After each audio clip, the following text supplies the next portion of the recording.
What is going on? What's going on, everybody? Welcome to the Working People's Podcast, where everybody desires financial freedom. Yes, actually, to build generational wealth and a financial legacy for their family. And then financial freedom. Yes, but shout out to all of you all. Thank you for watching. Hopefully you're coming in. Come on in, everybody. Come on in. This is James Hollingsworth. And like I say, this is the Working People's Podcast. And if you're watching over there on YouTube, press that subscribe button. Come on, show us some love. We're building brick by brick, slowly, but we're surely building. And share this video with your auntie, your cousin, them. Share it with Pookie Ray Ray round down the block. Come on, share it, and share it. Press that thumbs up like button and drop some comments below if you're watching here on Facebook, on my personal page, or the Working People's Podcast page. Do the same. Give us some love. Press that thumbs up like button. Press the hearts. Share this video with your friends, family, your cousins, them, your aunties, all of them, your church folk. Share it with them. Tell them that this brother over here, James Hollingsworth, is just trying to help you. Helping other people excel. And if you're watching via, you know what? The Second Friendship Missionary Baptist Church Facebook page. Shout out to the ship. Do the same. Share this video. Press that thumbs up like button. Press the heart. And shout out to Rodney Williams and all of the folk at the ship. We love y'all, man. Y'all good peoples. So let's get right into it. Why am I here? I'm here because let's decide. We got to make a decision. What's our financial life going to look like? Is it going to be based off of fear? Or it's going to be based off of wanting freedom. And I am just seeing that even though we have so many people that are a part of the church community and they go to church and all of that stuff, they live in fear. People are just afraid. It's like they make so many decisions that are fear-based. Oh, the price of gas. Oh, this and oh, that. Are we going to live in faith? Or are we going to live in fear? Are we going to base our financial security, our financial life off of fear and make all of our decisions off of fear? Because when you're living and making decisions in fear, then you inevitably, you miss out on opportunities because you don't see them, because fear keeps you from being able to see clearly and see straight. And it literally keeps you from being able to take advantage of opportunities when they come along, because you're going to be looking at everything through the lens of fear.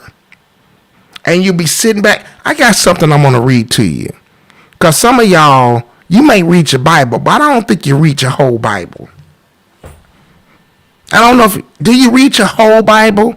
Or you just read the parts that make you feel better about, your situation. I know we love to hear the preaching and the sermons on, oh, God's going to turn it around, or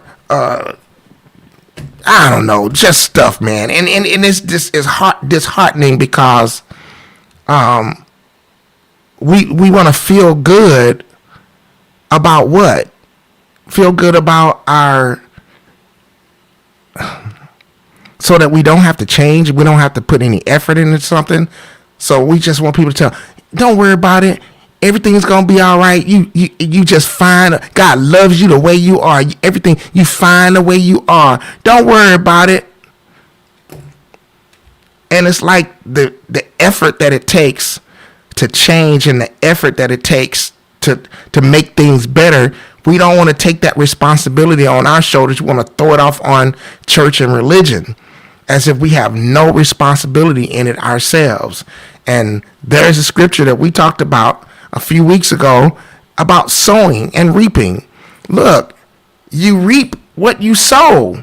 And if you don't sow anything into the future for yourself, there's not going to be anything, a harvest of anything there waiting for you. So we got to begin to sow in faith and plan. That's what I'm alluding to. Plan in faith. So look, in this season, take the time to sit down and develop a plan, because this will help you to not manage, but this will help you to overcome your apprehension and your fear or your uncertainty. A plan. In this season, take the time to sit down and develop a plan. Put it in action, then monitor it, and then tweak it and fine tune it. Because having a plan, something that you are working toward, a goal, will help you to be able to push past those times when uncertainty, doubt, and fear try to overwhelm your mind or or just get into your heart to make you fearful. And then when you start making decisions that are fear-based, inevitably you always are going to miss out on opportunities. So I said I was going to read something to you, and here it is. For you Bible-believing, church-going people, all right? For us Bible-believing, church-going folk, you ever heard of the book of Ecclesiastes? So in Ecclesiastes 11, and I'm going to read just verse 4. You can read the whole thing, like starting at verse 1 for yourself, and it'll help you. But verse 4 says this. It says, he who observes the wind. Are you hearing this? Shall I read it again? He who observes the wind and waits for all conditions to be favorable will not sow. I'm going to read that one more time. He who observes the wind and waits for all conditions to be favorable will not sow. And he who regards the clouds, oh my God, it's like it's about to rain. Oh, it looks like thunderstorms are coming. Oh, it looks like looks like a tornado is about to happen. He who regards the clouds will not reap. And if you don't sow nothing, you won't reap nothing. So when you're looking around at all the conditions of your life, the circumstances of your life, how bad things are, and all of this stuff, guess what? If you don't sow anything, you won't have anything to reap.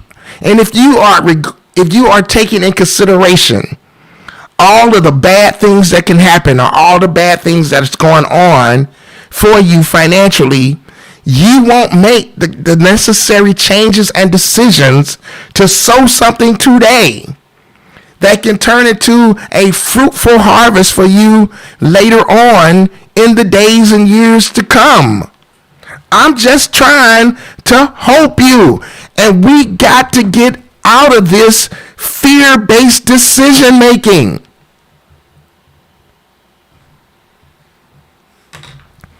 I'm going to show it to you, because if I just tell it to you, you probably won't believe me. So I'm going to do like I always do and share my screen so you can see it for yourself. In the last 30 days, let me share my screen. I want you to see it for yourself. I probably should have checked to make sure that my audio connected, so I won't go through all this presentation, everything, and be like, we can't hear you. That would be terrible. That would be absolutely awful. But if you can hear me, or you can't hear me or something like that, I'm assuming that you can, because I don't see any comments in the comment section saying, we can't hear you, because that would be terrible. So I'm going to share my screen because I want you to see it for yourself. Are you ready for this?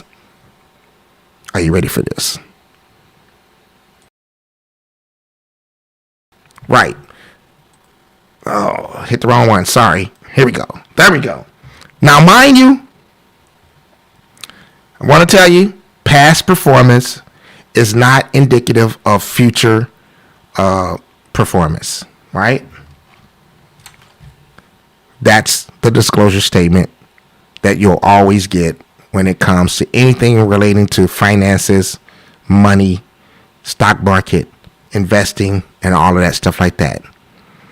Past performance is not indicative of anything future performance. All right, so check this out. Maybe I should make this bigger. Can I make this bigger? How can I make this bigger? Because I don't know if you all can see it. Let me try this. I need to work on some of my computer skills, right? I think this will make it bigger. Uh-oh. Sorry. I'm on the wrong thing. My bad. Uh-oh.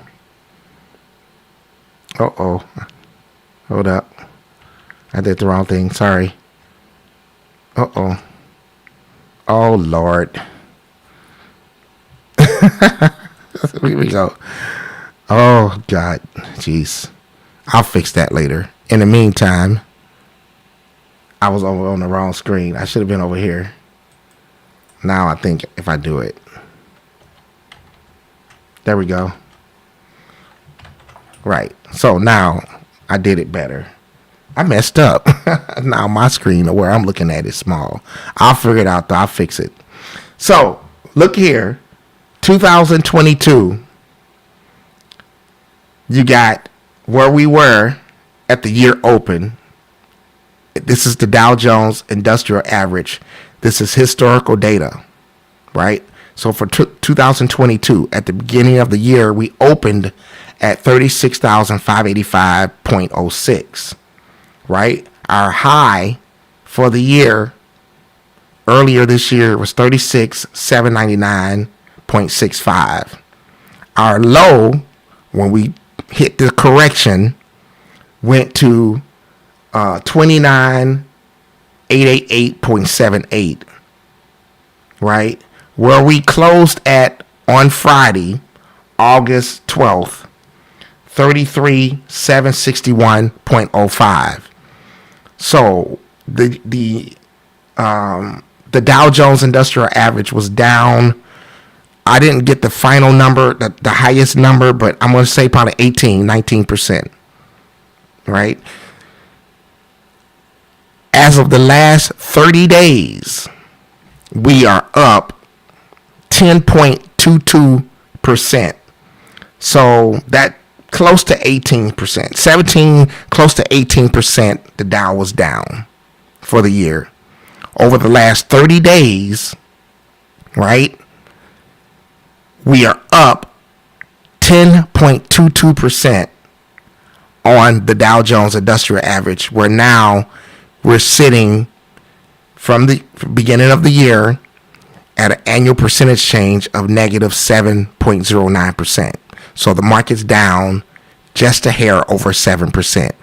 Mind you, again, I say, over the last 30 days, we've gained 10.22%. So, put it in context, in the last 30 days, the Dow has recouped over half of its losses from the beginning of the year. Let's look at the S&P 500. 2022, right? At the year opening, we were at 4,796.56. That's what we came into 2022 at. Our high was that 4,796.56. The low 3,666.77, and it closed. The S&P closed on Friday, August 12th, 2022 at 4,280.15. Now remember, the S&P was down over 22, right at about 23% for the year, which was, we talked about recession numbers. At the close of the market on Friday, August 12th, the S&P over the last 30 days has gained 12.92%, currently down for the year to date, 10.20%. So, as well, the market, S&P 500, over the last 30 days has recouped over half of its losses year to date in the last 30 days. Mind you, again, the disclosure statement is past performance is not indicative of future success or future performance. I'm just showing you the numbers. what has happened over the last 30 days and year to date since the beginning and the market opened for the first time for the first day in the year 2022. That is what has happened. So, in the previous video that I just did a few days ago, like 4 days ago, I talked about, what did I talk about? I talked about some things that we needed to do. And one of those things that I talked about was, get myself back up here, screen somewhere. I didn't mess myself up. Sorry. I talked about one of the things that we need to do, and that is to get ourselves out of debt, right? And as well as get ourselves out of debt, we need to begin to get some cash reserves, save some money. Also, we need to begin to invest, because you don't look at the conditions of everything around you and decide that you're going to wait till the most favorable time to do it. You start, the best time to start is always when you have the thought. Start now, right? So my thing is, I think people need to be mindful that if you're looking at things based on what the media is saying and what your friends are saying, or this, that, and the third, you know, and one of the complaints has been, well, inflation's up to this point percentage or whatever, and our wages are not keeping up with inflation. Okay, I hear you, and I understand what you're saying, but check this out, what I have to say about that. I've said it before in previous shows and podcasts, videos. You can't out-earn inflation. You have to invest. You have to invest and get appreciable assets and cash flow that can out-earn and outpace inflation. So if you're not putting your money to use and you're not investing and stuff like that, then wages are not supposed to dollar for dollar percentage increase, percent over percentage increase, keep up with inflation, because whatever money that you're earning today is not going to have the same value in the future. As well as when we look at present discounted values, it's not the same thing. Money in the future is not worth the same as it is today, right? So my concern a lot of times is when we start thinking that, let me do this right there. When we start thinking that, well, all I got to do is make more money. Making more money is not going to outpace inflation. You got to invest. You got to buy appreciable assets, and you got to buy assets that appreciate in value, increase in value, and also assets that can create cash flow for you so that you could take that extra cash flow and then you can buy things that you want, right? That are not necessarily assets but liabilities, right? Because they may depreciate like a brand new car when you buy it and you drive it off the lot. It depreciates whatever percentage in value. So to have that complaint that employers are not keeping up with inflation with raises and bonuses and cost of living adjustments and all of that, to me, I don't think that's a valid argument. And I hear you. I understand what you're saying. I know how you feel about it. And it's that and the third. But is it their responsibility to take accountability for our spending habits? No. I think, and I've said it before, we should make sure that we're living by a plan and living beneath our means and preparing for these times when there are corrections, or when there's time when there's high inflation, or time when the government may make bad decisions, or whatever the case may be. And we need to always have a plan in this season, take the time to sit down and develop a plan, put it in action, monitor it, and then tweak it and fine tune it. And then when you have a plan, you can adjust that plan based on economic conditions or cyclical events that may occur in the market or this, that, and the third. But just to be always pointing the finger and blaming and saying, it's my employer for not giving me a raise and not making me earn more money, and we need to be they need to raise. Oh God, Jesus, why am I? They need to raise minimum wage to $15 an hour because people can't survive off of it's folks. I mean, let's think about it.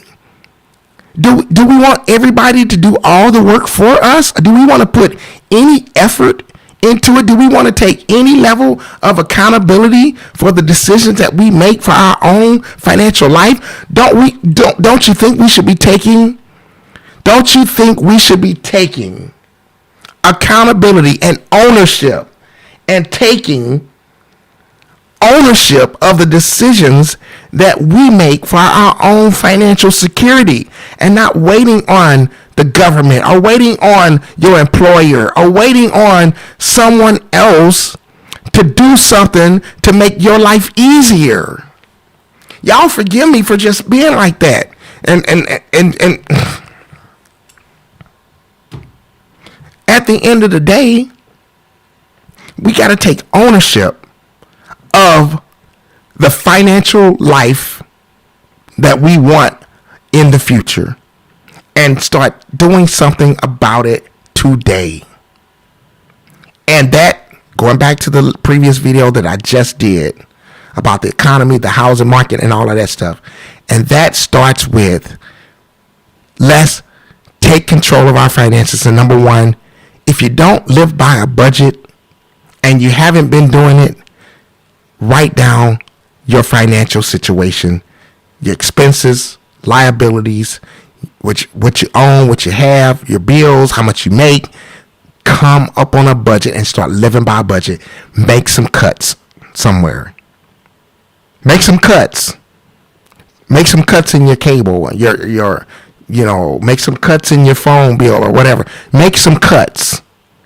Do the same thing that we complain about that businesses do. Because the first thing they're going to do to make sure that they can maintain a profit is make some cuts. And oftentimes that begins with you and me and us in the job market, their employees. But you got to make some cuts. Right? And then from there, once you get on a budget, live beneath your means, next step is develop a savings plan. I said, and I'm going to keep saying it, I don't care how much you owe to somebody else and whatever your bills are and how much debt you're in, you should always be paying yourself first. Come up with a savings plan, put that in the budget, and stick to it. Right? And then from there, simultaneously, get some debt paid down and paid off. Get out of the unnecessary, I don't want to call it bad debt, but it can be bad debt, and not just based off of the interest rate, but based off of the fact that it puts a strain on your budget and a strain on your day-to-day living, right? So that's why I'm reluctant to say bad debt, because it could just be you took on more responsibilities because when you sign that paper, you're signing that paper and spending dollars that you haven't earned yet, right? You're literally spending future dollars the minute that you sign that paper. So get your debt paid off, pay down. Then get you some cash reserves. I know I sound like Dave Ramsey. I don't really know his steps like that, right? But this is what I'm just saying. And then focus on some cash reserves. And I think the goal should be, I've said it before, haven't said it in a while, you need to set a goal of $10,000. If you're already there, good, great, awesome. Set your next goal, 50 or whatever, right? But $10,000 minimum. I don't know what your monthly expenses is, and I know the rule is 3 to 6 months of expenses you should have in cash reserves and savings. Look, I honestly think, and I said it before, with the whole thing, things are different now with the pandemic and how things happen with COVID-19 and all of that stuff like that. I think you should have a minimum of 12 months of expenses saved. I'm just saying, 12 months of expenses, you need to have that saved. But the initial goal, $10,000. You know, I hope somebody's getting something out of this. But I'm just saying, that needs to be the initial goal. You know. And we got to stop living in fear. I know everybody keeps talking about the recession and all these things that are happening. I get it. And I know. I get it. I get it. I get it. I get it. More than you know. I get it. I get it. But I also said in the last video, a part of the plan should be saving, and also a part of the plan should be investing. You're not going to be able to out-earn inflation on a job with a salary, no matter how good it is. If you want to out, because the dollars that you earn today is not going to have the same value 10 years from now. And your cost of living increases and all of that stuff, your salary at some point, typically, it caps out somewhere. So you're not going to be able to out-earn inflation. You got to invest to stay ahead of it, to outpace it. And you got to acquire, and own assets that increase in value, appreciable assets that appreciate and increase in value over time. And that is a conglomerate of things. That's why I say don't throw the baby out with the bathwater. You got people over here to say real estate, real estate, real estate. You got the people over here saying gold, gold, gold. Don't throw the baby out with the bathwater. It's called diversification for a reason, because you can do it all. And set percentages to it. How much percentage that you're going to own in gold and silver and precious metals? Are you going to own assets that are in what's the word? I'm just saying energy, like oil and stuff like that, commodities, right? Are you going to own real estate? Diversify. Are you going to own companies, ETFs? Are you going to own bonds? Treasury bonds, treasury notes, or whatever. Diversify. Don't throw the baby out with the bathwater. It's not one size fit all. It's about owning assets that appreciate in value over time. Right? Those assets can be any of those things that I just named and more. It could be ETFs. It could be buying individual blue chip stocks. I gave you some suggestions, large cap mutual funds that pay dividends, not because you're looking to extract the income from the dividends right now, but you reinvest those dividends over time, and your minimum investment horizon should be 10 years. Own assets that appreciate in value over time, because those assets typically keep up with inflation. And actually, if you look at it in I don't want to say in an inverted way, but if you look at it in a corollary way, I think I said the word correctly, way, these assets actually get driven and pushed in value because of inflation, because of the rising cost of living over time. It also plays into the whole thing of those assets increasing in value. Because think about it, housing cost in 1970 is not the same as housing costs today in 2022. If you think about it in the corollary way that I just said, it's because of inflation that the cost of a house has increased over time. So in essence, when you own appreciable assets, you benefit from inflation. Just broke it down in crayon, simple version.